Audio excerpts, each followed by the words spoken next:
दोस्तों को प्यार भरा नमस्कार। एक बार फिर से स्वागत है आपका शैलेंस क्लासेस फॉर ऑनलाइन स्टडी में। आज हम शुरू करते हैं भारत की प्राकृतिक वनस्पति का पार्ट 2। इससे पहले मैं आपको बता चुका हूं कि भारत में कौन कौन सी वनस्पतियां पाई जाती हैं और कहां कहां पाई जाती हैं, उनके उपप्रकार क्या हैं। ठीक है, तो शुरू करते हैं भारत की प्राकृतिक वनस्पति पार्ट 2। दोस्तों, पौधों के समूह को हम क्या कहते हैं? पौधों के समूह को वनस्पति कहते हैं। प्राकृतिक वनस्पति में वे पौधे सम्मिलित किए जाते हैं जो मानव की सहायता के बिना जंगली अवस्था में उगते हैं। एक्चुअली ये क्या है, आपका प्राकृतिक वनस्पति का एक क्या है डेफिनेशन है कि प्राकृतिक वनस्पति जो है उसको कहते हैं जो मानव की सहायता के बिना ही जंगल में अपने आप उगाते हों। बात करते हैं दोस्तों उष्णकटिबंधीय मानसूनी वनों की। देखिए, सबसे ज़्यादा विस्तार अगर भारत में किसी वन का है तो इसका है। ठीक है, ये 40% से ज़्यादा भारत में फैले हुए हैं। इनके दो उपप्रकार कौन कौन से हैं दोस्तों? इससे पहले भी मैं आपको बता चुका हूँ कि उष्णकटिबंधीय आर्द्र पर्णपाती और उष्णकटिबंधीय शुष्क पर्णपाती। जो आपका उष्णकटिबंधीय आर्द्र पर्णपाती वन है दोस्तों, ये 100 से 200 सेंटीमीटर के बीच जो है वार्षिक वर्षा का अनुभव करते हैं, जबकि आपके शुष्क पर्णपाती क्या हैं, 70 से 100 सेंटीमीटर की वर्षा का अनुभव करते हैं दोस्तों।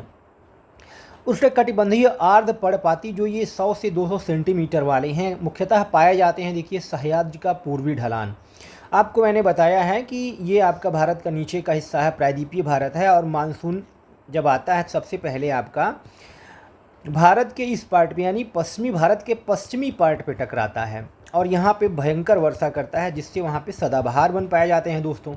लेकिन भारत का जो ये पश्चिमी मतलब ये आपका ये कह सकते हैं पश्चिमी घाट का जो पूर्वी ढलान है यानी सह्याद्री वगैरह जो पाए जाते हैं यहाँ पे, उनका जो पूर्वी वाला हिस्सा है वहाँ पे उतनी बरसात नहीं हो पाती है और वहाँ पे आपका देखिए क्या है, सदाबहार वन नहीं पाए जाते बल्कि वहाँ पे पर्णपाती वन पाए जाते हैं। तो सह्याद्री का पूर्वी ढलान आप याद करें।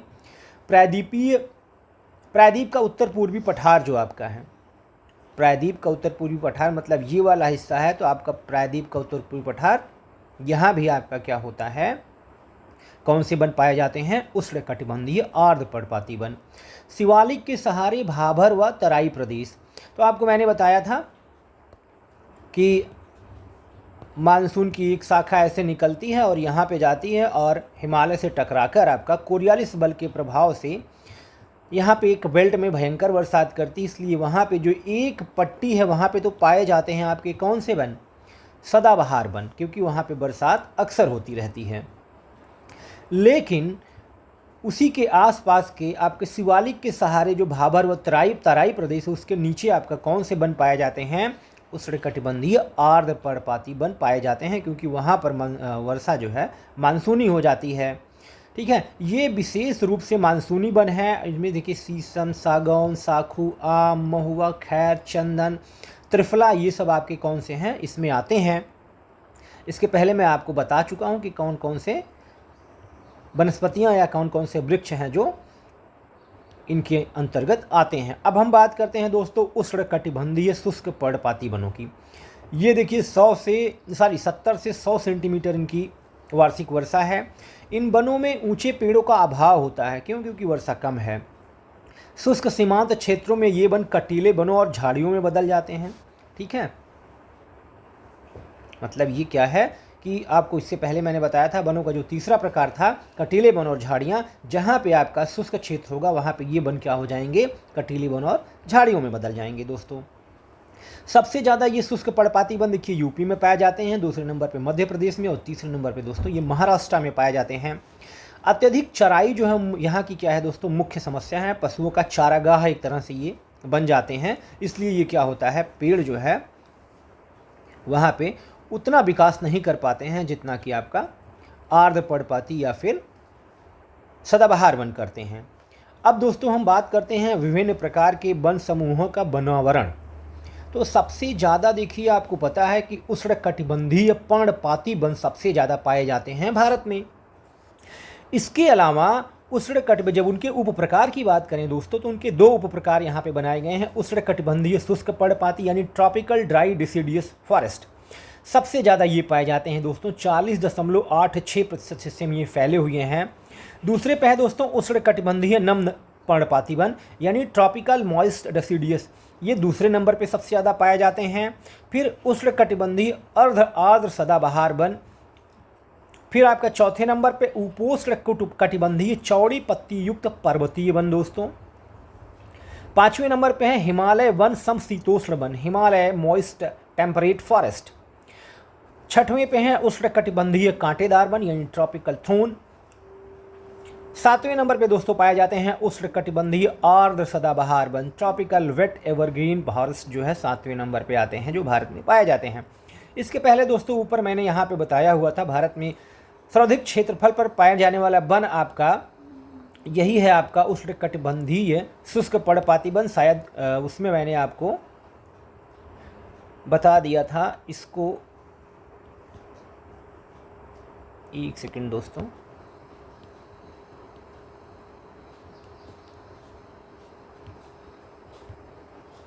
तो ये आपका देखिए ये वाला उष्णकटिबंधीय शुष्क पर्णपाती आपका पहले नंबर पे होगा और उष्णकटिबंधीय आर्द्र पर्णपाती वन दोस्तों ये दूसरे नंबर पे आ जाएगा।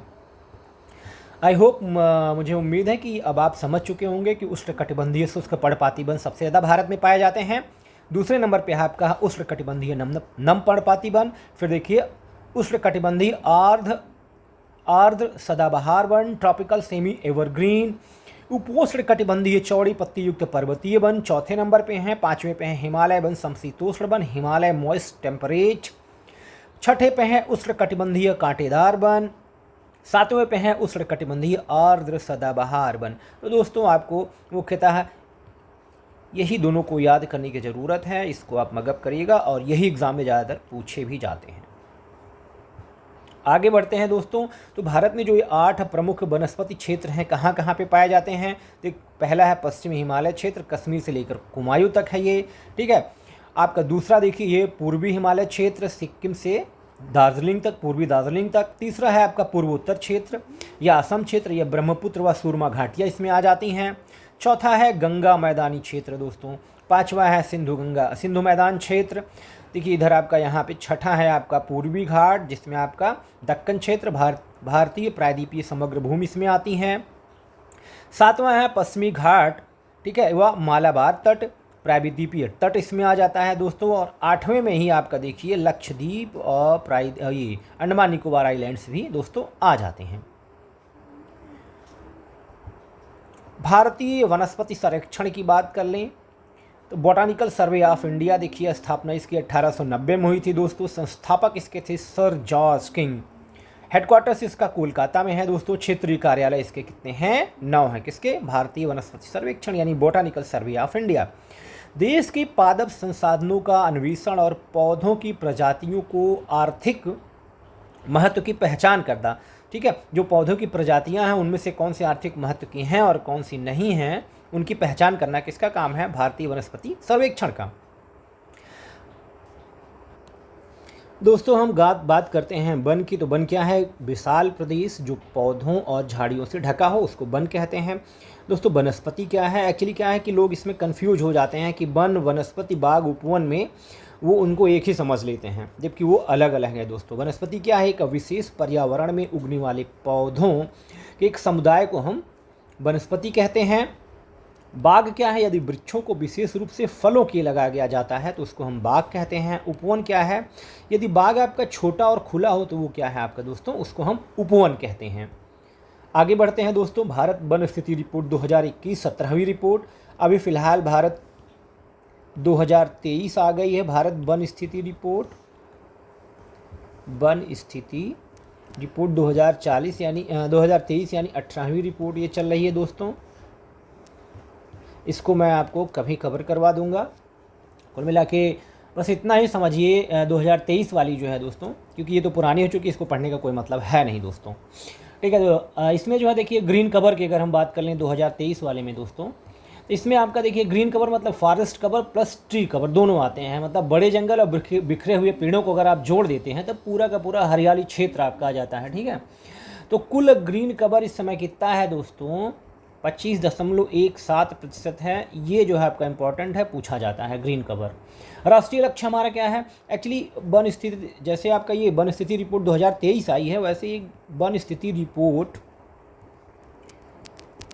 1988 जब आई थी तो उसमें कहा गया था, उसमें ये बताया गया था, एक राष्ट्रीय लक्ष्य बनाया गया था कि राष्ट्रीय वन नीति 1988 के अनुसार हमारा लक्ष्य क्या होना चाहिए, 33% होना चाहिए। यानी आज भी हम अपने लक्ष्य से कितना है, लगभग 8% पीछे हैं दोस्तों। बढ़ोतरी की अगर हम बात कर लें दोस्तों तो 2021 की तुलना में इस समय 1445, लगभग 1445 किलोमीटर स्क्वायर की वृद्धि हुई है दोस्तों, 1445। ठीक है। सबसे आगे अगर हम बात कर लें तो क्षेत्रफल के हिसाब से, यानी बड़े जंगल वाले कौन से राज्य हैं, तो नंबर 1 पे आपका दोस्तों है मध्य प्रदेश है, नंबर 2 पे है अरुणाचल प्रदेश, नंबर 3 पे है आपका छत्तीसगढ़ दोस्तों। ठीक है। और प्रतिशत की बात कर लें, क्षेत्रफल में प्रतिशत की दृष्टि से तो सबसे ज़्यादा आपका देखिए लक्षद्वीप है। लक्षद्वीप है, ये आपका 91.33% कवर कर देता है अपने पूरे क्षेत्रफल का। उसके बाद आपका क्या है, मिजोरम है। मिजोरम दोस्तों आपका 85.34% अपने पूरे क्षेत्रफल का कवर करता है। और थर्ड नंबर की बात करें दोस्तों तो आपका अंडमान निकोबार आइलैंड्स हैं, ये करते हैं 81.62% दोस्तों। तो दोस्तों अगर हम 19 राज्यों और केंद्र शासित प्रदेशों ने 33% से अधिक वन क्षेत्र का लक्ष्य जो है ये हासिल कर लिया है। देखिए इसमें यहाँ पहले 17 राज्य थे, ठीक है, अभी 2023 वाले में यहाँ 19 राज्य हो गए हैं दोस्तों। ठीक। और 8 राज्यों ने, अब देखिए यहाँ पे दोस्तों ये 5 राज्य यूटी है ना, तो ये अब 8 हो गए हैं। 8 राज्यों ने क्या किया है, 75% से ज़्यादा कवर कर लिया है दोस्तों। इस समय 75% से ज़्यादा वहाँ पर जंगल है दोस्तों। बदलाव अगर बात कर लिया तो मतलब सबसे ज़्यादा हरियाली जो है कहाँ पे बढ़ी है, तो सबसे ज़्यादा हरियाली दोस्तों इस बार छत्तीसगढ़ में बढ़ी है। मतलब छत्तीसगढ़ में सबसे ज़्यादा हरियाली बढ़ गई है, प्लस कितना हो गया, 684 किलोमीटर स्क्वायर जो है यहाँ पे बढ़ा है। नंबर 2 पे आपका यूपी है, इसको ज़रूर याद कर लीजिएगा, ये 559 किलोमीटर स्क्वायर की इसमें बढ़ोतरी हुई है। थर्ड नंबर पे अगर हम दोस्तों बात करें, थर्ड नंबर इसको सेकंड भी कह सकते हैं क्योंकि यूपी और उड़ीसा दोनों एक ही रखते हैं, यहाँ भी 559 किलोमीटर स्क्वायर की दोस्तों बढ़ोतरी हुई है। जैसे अभी आपने बढ़ोतरी के बारे में देखा, अब हम बात करते हैं कि नुकसान या घटोत्तरी सबसे ज़्यादा कहाँ पे हुआ है। तो नंबर 1 पे दोस्तों इसमें भले ही मध्य प्रदेश नंबर 1 पे है, लेकिन नंबर 1 पे मध्य प्रदेश यहाँ भी आता है। सबसे ज़्यादा नुकसान वहाँ पे हुआ है मध्य प्रदेश और कर्नाटक में जो है दोस्तों वन क्षेत्र में गिरावट दर्ज की गई है। इसके अलावा आपका नॉर्थ ईस्ट एरिया है, वहाँ भी जंगल थोड़े कम हुए हैं दोस्तों, ये चिंता का विषय है। अब हम बात करें अगर मैनग्रोव वनों की, देश में कुल जो मैनग्रोव कवर है अभी कितना है दोस्तों, 4991 किलोमीटर स्क्वायर, 4991 किलोमीटर स्क्वायर, याद कर लीजिएगा, पूछा जाता है दोस्तों ये। ठीक है। और अभी चिंता की बात दोस्तों क्या है कि मैनग्रोव वनों में भी 2021 की तुलना में 7.43 किलोमीटर स्क्वायर की घटोतरी यानी नुकसान हुआ है दोस्तों हमको। ठीक है। मैनग्रोव वन क्या करते हैं, ठीक है, इससे पहले मैं मैनग्रोव वनों के बारे में आपको बहुत अच्छे तरीके से बता चुका हूँ कि ये तट पे क्या करते हैं, किस तरह से हमारी सुरक्षा करते हैं और किस तरह से ये वहाँ के छोटे मछलियों के लिए और छोटे जीवों के लिए क्या है, एक नर्सरी का काम करते हैं दोस्तों। गुजरात में अगर हम बात करें दोस्तों तो सबसे ज़्यादा वहाँ पे मैनग्रोव घटे हैं। ठीक है। सबसे ज़्यादा मैनग्रोव कहाँ पे घटे हैं, गुजरात राज्य में दोस्तों। और अगर हम बात करें आंध्र प्रदेश और महाराष्ट्र की, इनमें तो थोड़ा सा सुधार हुआ है दोस्तों, यहाँ पे मैनग्रोव कवर थोड़ा सा बढ़ा है। लेकिन ओवरऑल दोस्तों क्या हुआ है, ओवरऑल दोस्तों ये है कि 7.43% की दोस्तों यहाँ 7.43 किलोमीटर स्क्वायर की यहाँ पे दोस्तों कमी हुई है। ठीक है। और कभी कभी ये पूछा जाता है कुल भौगोलिक क्षेत्रफल का मैनग्रोव वन कितने हैं, तो वो हैं दोस्तों 0.15%। दोस्तों अगर हम कार्बन स्टॉक की बात करें, एक्चुअली कार्बन स्टॉक क्या है दोस्तों, तो ये है, देखिए पेड़ हवा से क्या करते हैं, कार्बन डाइऑक्साइड सोख कर अपने अंदर जमा रखे रहते हैं, इसी को हम कार्बन स्टॉक कहते हैं कि जो हवा से कार्बन डाइऑक्साइड सोख ले रहे हैं यानी वातावरण हमारा शुद्ध कर रहे हैं, तो वो क्या होगा, कार्बन स्टॉक।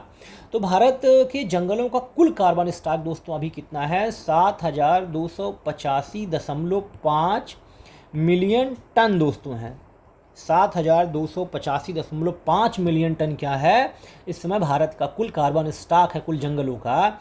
और 2021 की तुलना में दोस्तों अच्छी बात यह है कि 18.5 मिलियन टन क्या हुआ है, ये बढ़ा है, sorry 18.5 million ton. 18.5 million ton दोस्तों इसमें बढ़ोतरी हुई है, ये अच्छी बात है दोस्तों। तो दोस्तों 2023 वाली रिपोर्ट कभी जो है समय मिला या फिर मुझे इसी में किसी और चैप्टर में उसका जिक्र हुआ तो उसको मैं आपको ज़रूर बताऊंगा। फिलहाल आगे बढ़ते हैं, अंतर्राष्ट्रीय वन दिवस की बात कर लेते हैं। ठीक है, 21 मार्च अंतर्राष्ट्रीय वन दिवस हमेशा 21 मार्च को मनाया जाता है। 2022 का ये वो लिखा हुआ है। ठीक है, इसका विषय क्या था इस समय आप क्या पढ़ेंगे, 2026 का विषय क्या था ये दोस्तों, अगर आप मुझे कमेंट में बताएंगे कि 2026 का विषय क्या था अंतर्राष्ट्रीय वन दिवस का। क्षेत्रफल के अनुसार मैंग्रोव वनों की स्थिति, ये 2021 वाला है दोस्तों। 2023 का मैं भी आपको बता देता हूँ।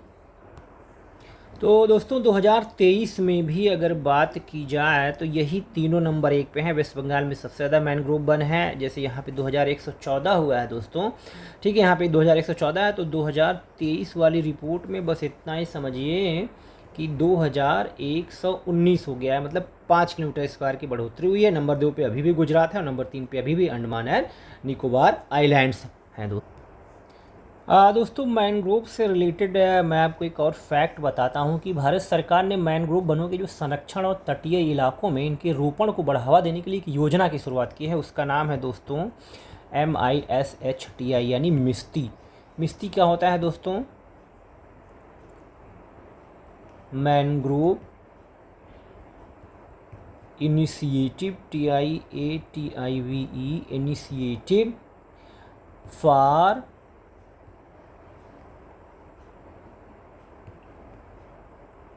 shoreline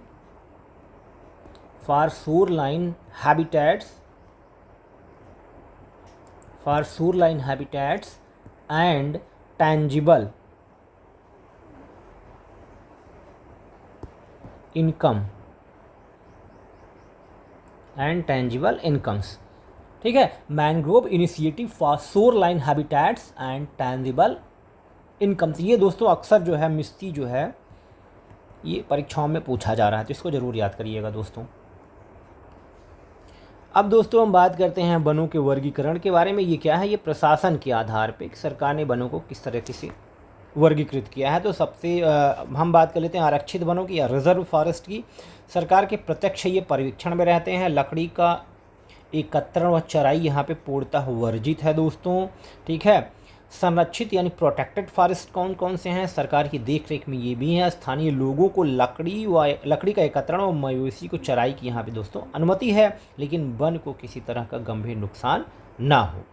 तो रिजर्व फॉरेस्ट जो है ये पूरी तरह से नियंत्रण में, प्रोटेक्टेड फॉरेस्ट में कुछ छूट दी जाती है दोस्तों।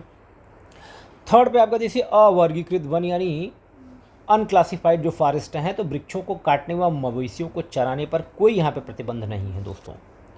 अब हम बात करते हैं भारतीय संविधान में जो वनों का वर्गीकरण किया गया है। तो नंबर 1 पे है राज्य वन यानी स्टेट फॉरेस्ट। ये सरकार, राज्य और केंद्र के पूर्णतः नियंत्रण में रहता है। दूसरा है वाणिज्यिक वन, स्थानीय निकायों के नियंत्रण में रहता है दोस्तों ये। ठीक है, तीसरा है निजी वन यानी निजी हाथों में दोस्तों ये होता है, प्राइवेट। वनों में कार्बन संग्रह की दोस्तों बात कर लें तो जीवित बायोमास, भूमि के ऊपर वृक्षों के जीवित अंग, तना, शाखाएं, छाल, बीज, पत्ती इसके अंतर्गत आते हैं। भूमि के अंदर वृक्षों के जीवित जड़ों के समस्त बायोमास जीवित बायोमास के अंतर्गत दोस्तों आते हैं।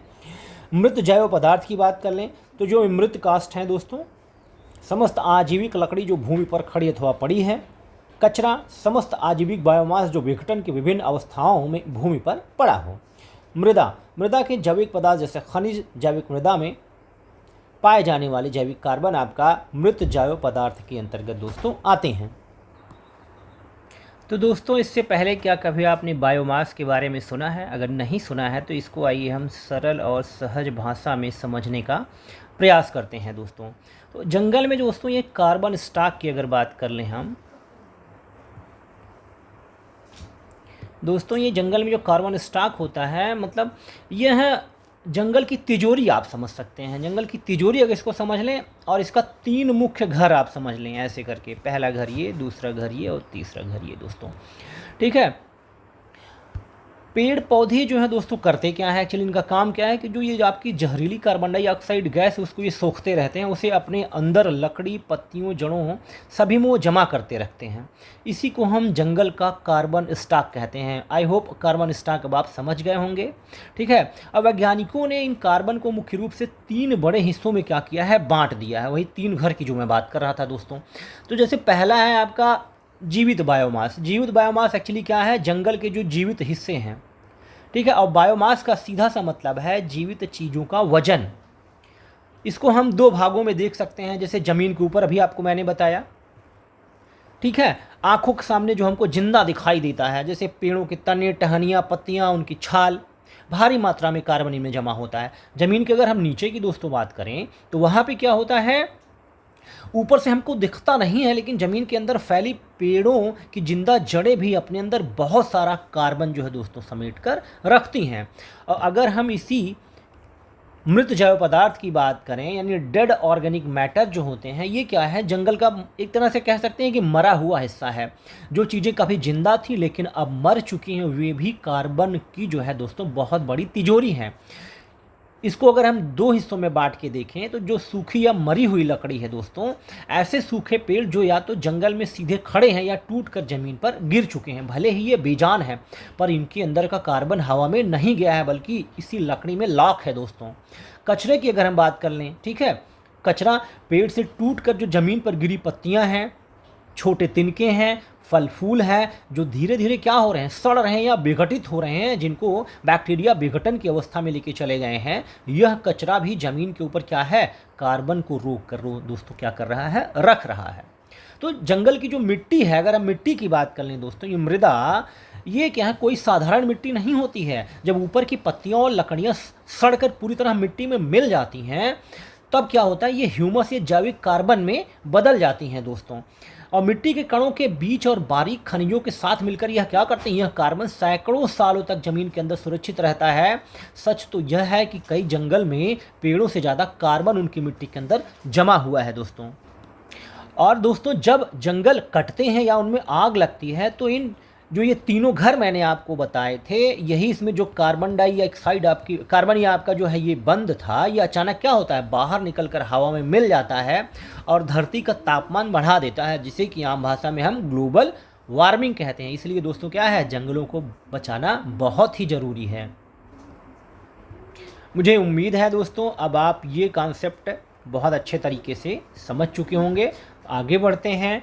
सदाबहार वन की लकड़ियाँ, इसके बारे में एक बार मैं आपको पीछे भी बता चुका हूँ, जैसे नासिर, ताबा, रोम आए, ठीक है।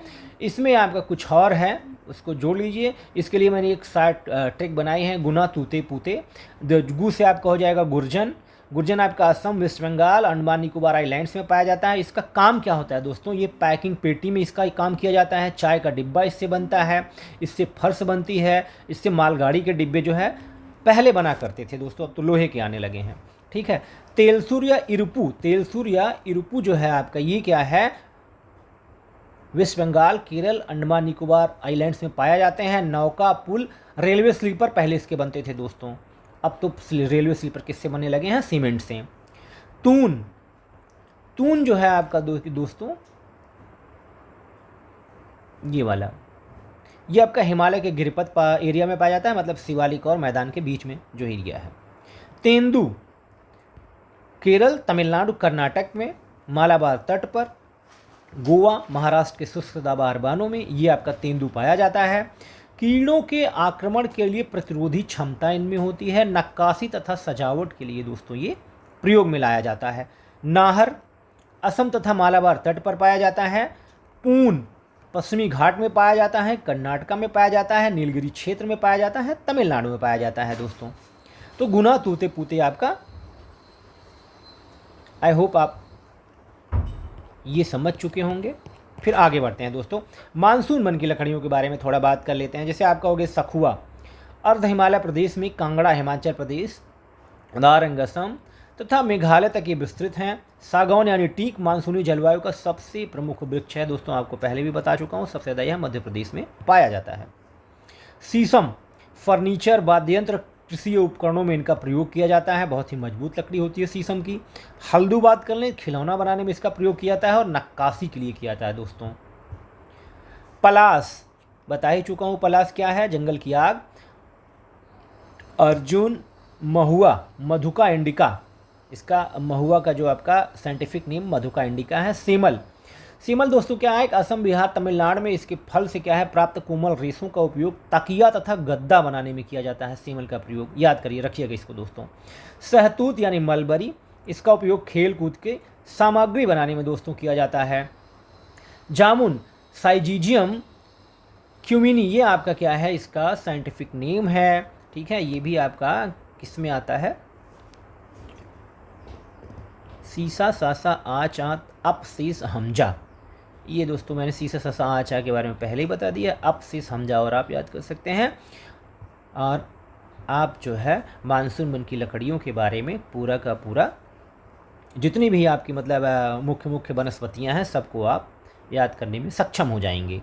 देखिए एक बार, सखुआ, सागौन, शीशम, हल्दू, पलास, अर्जुन, महुआ यानी मधुका इंडिका, सीमल और सहतूत यानी मलबरी और जामुन यानी साइजीजियम क्यूमिनी। अब दोस्तों बात कर लेते हैं हिमालय की अधिक ऊंचाई वाले वन की लकड़ियों के बारे में। तो देखिए चीड़, इसके पहले आप बता चुका हूँ कि यूके इससे लीसा निकाली जाती है, ठीक है। JNK अरुणाचल प्रदेश, राल, गूं तथा तारपीन का तेल प्राप्त किया जाता है। देवदार यानी सेड्रस देवदार की बात कर लें तो ये JNK, HP और यूके में पाया जाता है। ब्लू पाइन आपको पहले ही बता चुका हूँ, आपका चुंबी घाटी से लेकर सिक्किम तक ये पाए जाते हैं, ठीक है। इसके बाद आपका देखिए रजत देवदार पाया जाता है। स्प्रूस भी आपको इसके बारे में बता चुका हूँ, पश्चिमी हिमालय में पाया जाता है दोस्तों। ये सब क्या है, पर्वतीय वनस्पतियों के अंतर्गत आते हैं। अखरोट यानी वालनट यानी जुगलन्स रीजिया, जुगलन्स रीजिया इसका साइंटिफिक नेम है दोस्तों। JNK, हिमाचल प्रदेश, यूके यानी उत्तराखंड दोस्तों। खासी पहाड़ियों पर यह पाया जाता है। सूखने पर यह लकड़ी ना तो सिकुड़ती है ना ही फूलती और फटती है। इसका उपयोग क्या, इसलिए इसका उपयोग दोस्तों वाद्य यंत्र में किया जाता है, बंदूक के कुंदे बनाने में किया जाता है तथा कैबिनेट यानी पेटिका बनाने में किया जाता है वालनट की लकड़ी का। सफ़ेद भिसा की बात कर लें दोस्तों, इसे व्हाइट विलो भी कहते हैं या सैलेक्स अल्बा भी कहते हैं। इसका ये साइंटिफिक नेम है सैलेक्स अल्बा, सफ़ेद भिसा यानी व्हाइट विलो का। टहनियों का प्रयोग इसका दोस्तों टोकरी बनाने में किया जाता है। इसकी लकड़ी का प्रयोग क्रिकेट बैट तथा अन्य खेल सामग्री बनाने में किया जाता है। भुर्ज, भुर्ज आपका क्या है, ये इसका साइंटिफिक नेम देखिए इंडियन बर्च है, ठीक है। साइंटिफिक नेम इंडियन बर्च है। सरू यानी साइप्रस मुख्यतः उत्तराखंड में पाया जाता है। वन उत्पाद एवं उनकी उपयोगिता की अगर हम दोस्तों बात करें तो ईंधन की लकड़ी, इमारती लकड़ी एवं कास्ट कोयला के अतिरिक्त वन अन्य अनेक उत्पाद प्रदान करते हैं। बांस की बात कर लें, अधिकांशतः मानसूनी प्रदेश में पाया जाता है। सदाबहार वनों के अंतर्गत भी यह पाया जाता है। तो बांस मतलब आपका क्या है, मानसूनी वन भी है और आपका सदाबहार वन भी है दोस्तों। सदाबहार वनों में ये क्या है कि बहुत ही मजबूत होता है, जबकि यहाँ पे आपका मानसूनी क्षेत्र में क्या होता है कि इसका आप आर्थिक उपयोग इसका है, लेकिन सदाबहार वनों के अंतर्गत जो बांस आते हैं उसका आर्थिक उपयोग नहीं के बराबर है, क्योंकि बहुत ही मजबूत और सख्त होते हैं वो। उपयोग दोस्तों इसका क्या है, छाजा निर्माण में, कागज़ में, लुगदी बनाने में। 2017 में दोस्तों भारतीय वन अधिनियम 1927 में संशोधन करके बांस को वृक्ष की श्रेणी से हटा दिया गया और घास की श्रेणी में दोस्तों रख दिया गया है। ये बहुत ही इंपॉर्टेंट है।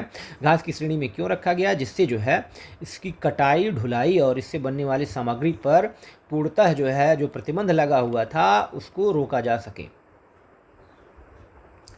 बेंत की बात कर लें, बेंत से आपका देखिए डोरी, रस्सी, चटाई, बैग तथा टोकरी बनाने में इसका प्रयोग किया जाता है। तेंदू आपका, ठीक है, तेंदू इसके पहले आप देखिए पढ़ चुके हैं। अखरोट, कुंदे, ब्लू पाइन, कहाँ गया तेंदू, ओह कोई बात नहीं। तेंदू इसके पत्ते जो देखिए मध्य प्रदेश, छत्तीसगढ़, उड़ीसा, झारखंड, आंध्र प्रदेश तथा दक्षिणी पूर्वी राजस्थान से प्राप्त किए जाते हैं। इसका उपयोग बीड़ी बनाने में किया जाता है दोस्तों। दोस्तों तेंदु आपने यहाँ पे पढ़ा हुआ देखिए, केरल, तमिलनाडु, कर्नाटक, मालाबार तट, गोवा, मध्य महाराष्ट्र के शुष्क सदाहवार वनों में कीड़ों के आक्रमण के लिए प्रतिरोधी क्षमता होती है। नक्काशी तथा सजावट के लिए इनकी लकड़ी का प्रयोग किया जाता है, जबकि इसी तेंदु के पत्ते का प्रयोग क्या किया जाता है दोस्तों, बीड़ी बनाने में किया जाता है। मध्य प्रदेश, छत्तीसगढ़, उड़ीसा, झारखंड, आंध्र प्रदेश तथा दक्षिणी पूर्वी राजस्थान से ये प्राप्त किए जाते हैं। घास की बात कर लें दोस्तों, तो भारतीय वनों में अनेक प्रकार की उपयोगी घासें पाई जाती हैं, जैसे सवाई हिमालय के तराई क्षेत्र में ये पाई जाती है। एलिफेंट ग्रास असम में पाई जाती है दोस्तों।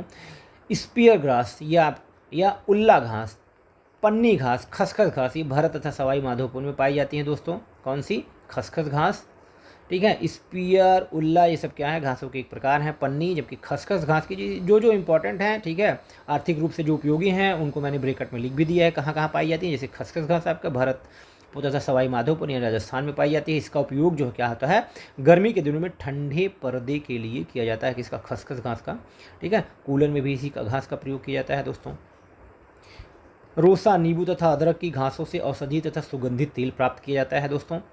चपड़ा या सलाई की बात कर लें, यहाँ कीड़िया लाइका नाम के जो कीड़े होते हैं उनके द्वारा स्रावित किया जाता है, जो परपोषी वृक्ष जैसे पलास, पीपल, कुसुम, गुल्लर, बरगद आदि के रस द्वारा पोषित होते हैं। विश्व में लाख के उत्पादन में भारत का एकाधिकार है दोस्तों। तो दोस्तों ये लाख की बात हो रही है। एक लाख आपका जो ये कैसे बनता है, तो केरिया लाइका नाम का एक कीड़ा होता है दोस्तों, ठीक है। ये एक जो है पदार्थ स्रावित करता है, जो क्या होता है, परपोषी वृक्ष। ये इसके लिए क्या है, ये पलास, पीपल, कुसुम, गुल्लर, बरगद आदि के रस द्वारा जो है, इस रस को ये क्या करता है, ये खाता है, फिर अपने अंदर से क्या होता है, एक पदार्थ को स्रावित करता है, जिसको हम क्या कहते हैं, लाख कहते हैं दोस्तों। भारत का इस मामले में एकाधिकार है।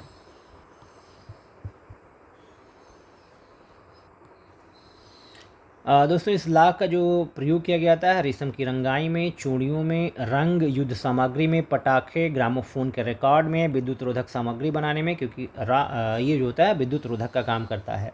जूतों के पॉलिश में इसका प्रयोग किया जाता है। प्लास्टिक ढांचा बनाने में, जहाज़ों के एंटी मोल्डिंग कंपोजिटरी बनाने में इसका प्रयोग दोस्तों किया जाता है। अब हम बात करते हैं रॉल या रेजिन की।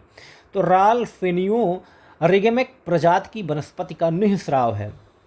हिमालय के शंकुधारी पाइन वनों में रेजिन का एकत्रण वाणिज्यिक दृष्टि से किया जाता है। इसका उपयोग दोस्तों लार या रेजिन का क्या किया जाता है, साबुन बनाने में, कागज एवं कपड़ों को चिकना करने में, ठीक है, लिनोलियम बनाने में, स्नेहक बनाने में, रंग तथा स्याही बनाने में हम राल या रेजिन का प्रयोग दोस्तों करते हैं। अब हम बात करते हैं दोस्तों गोंद की। तो बबूल यानी अकेशिया, कैरोब, मैस्क्वीट, कटीरा गम से प्राप्त किया जाता है दोस्तों क्या, गोंद। उपयोग इसका चिपकाने वाले पदार्थ के रूप में, प्रिंटिंग में, कपड़ों के परिष्करण में, रंग तथा दवाइयाँ बनाने में गोंद का प्रयोग दोस्तों किया जाता है।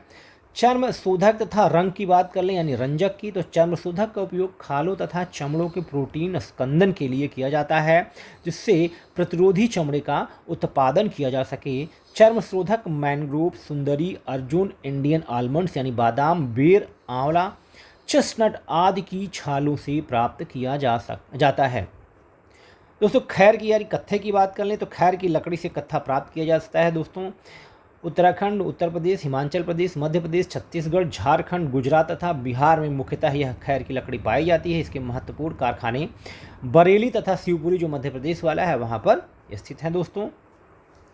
अब बात करते हैं दोस्तों कि भारत में पहला वन सम्मेलन कब हुआ था। नवंबर 2011 में 2011 को अंतर्राष्ट्रीय वन वर्ष घोषित किया गया है। इसीलिए यूएनजीए द्वारा यानी यूनाइटेड नेशंस जनरल असेंबली द्वारा, मतलब संयुक्त राष्ट्र महासभा द्वारा इसको जो है 2011 को अंतर्राष्ट्रीय वन वर्ष दोस्तों घोषित किया गया है। राष्ट्रीय वन नीति जो है, तो पहली राष्ट्रीय वन नीति 1894 में लॉर्ड एलिंग्स सेकेंड के शासनकाल में हुई। लॉर्ड एलिंग्स सेकेंड आप उस समय के वायसराय थे दोस्तों। इसके तहत सभी प्रांतों में वन विभागों की स्थापना की गई। स्वतंत्रता प्राप्त के बाद अगर बात की जाए तो 1952 में पहली बार राष्ट्रीय वन नीति की घोषणा की गई दोस्तों। तो सबसे पहले 1894 में लॉर्ड एलिंग्स सेकेंड के समय में, और स्वतंत्रता प्राप्ति के बाद दोस्तों 1952 में राष्ट्रीय वन नीति की घोषणा की गई सबसे पहली बार। राष्ट्रीय वन नीति 1952 की नीति में संशोधन करके बनाई गई थी दोस्तों। अब भारतीय वन सर्वेक्षण की बात करते हैं, तो यह पर्यावरण, वन एवं जलवायु परिवर्तन मंत्रालय भारत सरकार के अंतर्गत कार्यरत क्या है, एक संगठन है। 1981 में इसकी स्थापना हुई थी भारतीय वन सर्वेक्षण की। लक्ष्य इसका दोस्तों क्या है, देश के वन संसाधनों का सर्वेक्षण एवं मूल्यांकन करना। वन अनुसंधान संस्थान की अगर दोस्तों बात कर लें तो हेडक्वार्टर्स इसके देहरादून में पाए जाते हैं। स्थापना इसकी 1906 में यानी आज़ादी से पहले ही हुई थी, किसकी, भारतीय वन अनुसंधान संस्थान की।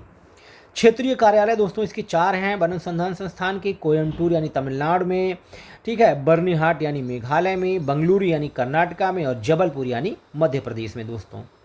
तो आपको ये याद करने की बहुत ज़रूरत नहीं है, बस वन अनुसंधान संस्थान देहरादून में 1906 में, ये आप दोनों याद करिएगा। आगे बढ़ते हैं दोस्तों। भारतीय वन प्रबंधन संस्थान कहाँ है? ये भोपाल में है। 1982 में ये स्थापित हुआ था। एक स्वायत्त संस्थान है दोस्तों ये।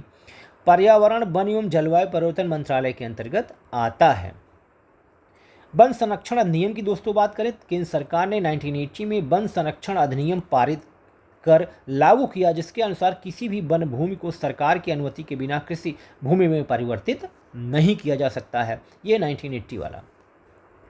सामाजिक वानिकी 1976 की दोस्तों बात कर लें तो ग्रामीण क्षेत्रों के निवासियों, कृषकों एवं कृषि श्रमिकों को चारा, भोजन, फल, रेशे एवं जैविक उर्वरकों जैसे 5 बुनियादी आवश्यकताओं की पूर्ति स्थानीय स्तर पर कराए जाने तथा पर्यावरण क्षति को कम करने के उद्देश्य से ग्राम समाज की खाली पड़ी भूमि पर बड़े पैमाने पर क्या हुआ दोस्तों, वृक्षारोपण कराया जाने की नीति एवं तत्संबंधित कार्यक्रम को सामाजिक वानिकी के नाम से जाना जाता है। सामाजिक वानिकी कार्यक्रम 6ठी पंचवर्षीय योजना से प्रारंभ किया गया था। पूछा जाता है कब किया गया था, आप बताएंगे 6ठी पंचवर्षीय योजना में। तब से लेकर वर्तमान तक सामाजिक वानिकी के 3 संगठक तैयार किए गए हैं। ठीक है, पहला है आपका कृषि वानिकी। कृषि वन विभाग द्वारा सस्ती दरों पर उपलब्ध कराए गए पौधों को अपने खेतों तथा उनके मेड़ों पर लगाना। और कृषि वानिकी इसके लाभदायक वृक्षों के साथ साथ विभिन्न ऋतुओं की फसलें भी उगाई जाती हैं कृषि वानिकी के तहत दोस्तों। दूसरा है आपका सार्वजनिक वानिकी दोस्तों। देखिए, वन विभाग द्वारा तीव्र गति से बढ़ने वाले पेड़ों को सड़क, रेल तथा नहरों के किनारे सार्वजनिक क्षेत्रों पर लगाया जाता है इसके अंतर्गत। तीसरा आपका है सामुदायिक वानिकी। ग्रामीणों द्वारा ग्राम समाज की भूमि पर वृक्षारोपण किया जाना क्या कहलाता है? सामुदायिक वानिकी। यह सामाजिक वानिकी का स्वयं नियोजित दोस्तों ये कार्यक्रम है। ठीक है, अब हम दोस्तों बात करते हैं किस वानिकी के स्वरूप की। तो देखिए, आपका एग्रो सिल्वी कल्चर की बात कर लिए हैं दोस्तों। तो ये फसल प्लस ईंधन के पेड़ हैं, जैसे आलू पर पॉपुलर कर लिए हैं। पूछा जाता है कि एग्रो सिल्वी कल्चर क्या है, तो आप बताएंगे कि ये फसलें और ईंधन के पेड़ हैं। ठीक है, एग्रो मतलब क्या हो गया भाई? फसल, ईंधन। एग्रो हार्टिकल्चर दोस्तों क्या होता है? एग्रो हार्टिकल्चर होता है फसलें, फल, वृक्ष, जैसे मसूर और आंवला की बात कर लें। एग्रो सिल्वी पास्चुरल क्या होता है दोस्तों? फसलें, पेड़, चारागाह, पशु, इसमें चारों आते हैं। एग्रो सिल्वी पास्चुरल में फसलें, पेड़, चारागाह और पशु चारों आते हैं दोस्तों। एग्रो हार्टी सिल्वी कल्चर क्या होता है? फसलें, फल और ईंधन के पेड़ इसके अंतर्गत आते हैं दोस्तों। 5वें नंबर पर आपका देखिए सिल्वी पास्चुरल। सिल्वी पास्चुरल के अंतर्गत आपका दोस्तों पेड़, चारागाह तथा पशु तीनों आते हैं दोस्तों। अब दोस्तों बात करते हैं वनाधिकार अधिनियम अधिसूचित। 1 जनवरी 2008 को संसद द्वारा 2006 में पारित वनाधिकार अधिनियम को अधिसूचित कर दिया गया है। यह अधिकार यह अधिनियम एसटी व अन्य परंपरागत वनवासियों को वन संपत्ति में अधिकार दिलाने से संबंधित है। वन संरक्षण अधिनियम दोस्तों पूछा जाता है कब आया था? 1980 में। वन्य जीव संरक्षण अधिनियम कब आया था दोस्तों? 1972 में। एकीकृत वन संरक्षण योजना की बात कर लें तो 10वीं पंचवर्षीय योजना में इसको लागू किया गया था। एकीकृत वन संरक्षण योजना को चिपको आंदोलन दोस्तों 1972 में शुरू किया गया। शुरुआत में उत्तराखंड के टिहरी गढ़वाल जनपद से इसकी शुरुआत हुई।